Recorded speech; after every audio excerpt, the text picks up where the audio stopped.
So you're involved in a personal defense shooting. What's going to keep you out of jail? Well, stick around and we're going to tell you.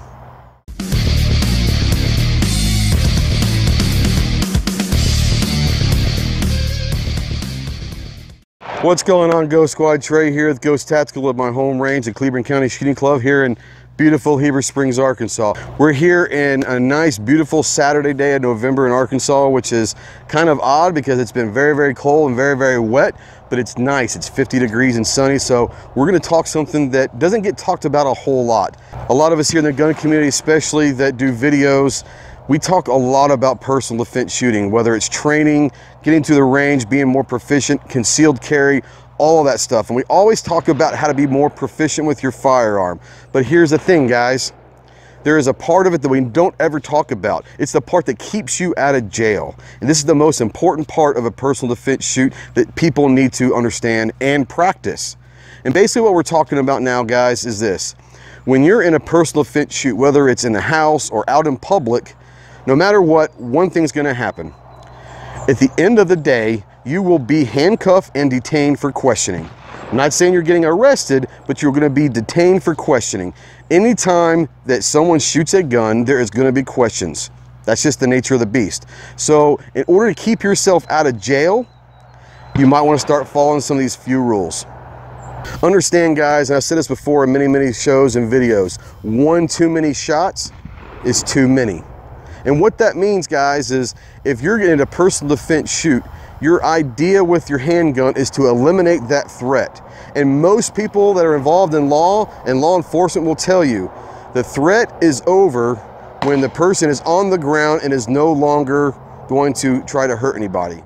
Okay, guys, so basically what we're talking about here is when we are in a personal defense shoot, like I said, whether it's at the house or out in public, we have to maintain a cognitive memory control of our mind. And basically what that means is we're gonna have to remember every single little detail of what happened. Because if you don't, and you can't tell the police or the FBI or whoever's questioning you what exactly happened, there's a good chance you're probably going to jail for homicide and murder. So what we're gonna talk about is being mentally in control every time you draw your weapon. Whether it's at the range, whether it's training, whether it's in real world scenarios, you always have to be in control mentally just as you are physically.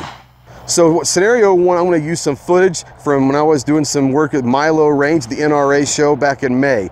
And it's a home defense where someone has broken in my house, and we're going to go step by step of what happens in this scenario and explain why it's important that we remember all those details.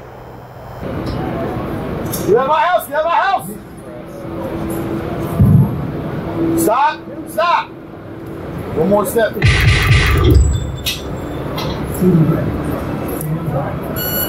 Okay, tell me what happened. Turned around, warned him. He showed his weapon, he could stop. Okay. At that point, I did not take shots, so he aggressively came at me with his hand. Did you say anything? Did I say anything? What did you say? I said stop, I have a gun, one more step, first step. I didn't want to say I said one more step. Yeah. One more step. At what point did you decide to use deadly force? When he took a step forward, he raised his hand away. Right. Kind of non-verbally decided that you Yes, had sir. to. Yes, sir. How many rounds you fired? 3. Where'd you hit him?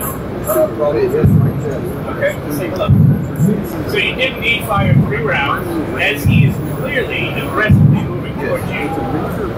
Second round here, third round here. Suspect fell to the ground. Got a pretty good record here of you issuing loud verbal commands, telling him, get out of my house. How do you feel about your shooting justified? So you're been here with a deadly weapon after being told to stop. He knew I had a gun. I warned him. He came at me with a weapon. You feel justified that in order to stop? Yeah, nice. I mean, could he have inflicted gross bodily injury or death upon you? And you can color of law, or you authorized this? Pretty good shoot, I think. Good job. Okay, so I hope you guys understand that in a home defense scenario, you've got to understand that they are in your house and you have the right to defend yourself in your house. But in order to make sure that it's a clean shoot and you have the best opportunity to not to go to jail, you need to remember exactly what you did. Like, get out of my house, I have a gun. take one more step towards me and I'll shoot. You have to give those warnings. And once they do, and you fire, you need to remember exactly how many shots you took and where you hit that person. Is if you can give all of that information to the police, chances are they're gonna sit there and say, this guy is of the right mind. He knew exactly what he was doing. He is under pressure of a home invasion and it was a clean shoot. We're gonna let you go because you can remember everything that went along with that scenario. Let's remember this. One too many shots is too many. So once that threat is on the ground, the gun is away from him or their weapon is away from them, that threat is no longer there. You take an extra shot, you're probably going to jail. So we need to remember, we need to be responsible gun owners. We need to be responsible if we're gonna carry every day and understand that one too many shots is too many. We have to make sure that we're always aware and prepared to remember every piece of that scenario, that we can relay it verbatim without hesitation. If you can do that and you can prove and back up the story that you're telling with the forensics, chances are you're going home that night with a clean shoot. Well guys, I hope this has helped a little bit.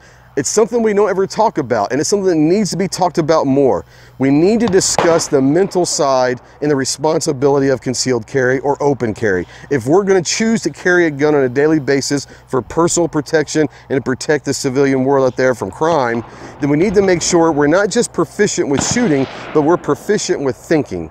I promise this is going to help if you're ever in that horrible situation and you have to use your gun to defend yourself or somebody else. Guys, I hope you guys enjoyed it. Make sure that you're continuously practicing, practice often, practice safe, and be proficient with your firearm. Until next time, Semper Fi.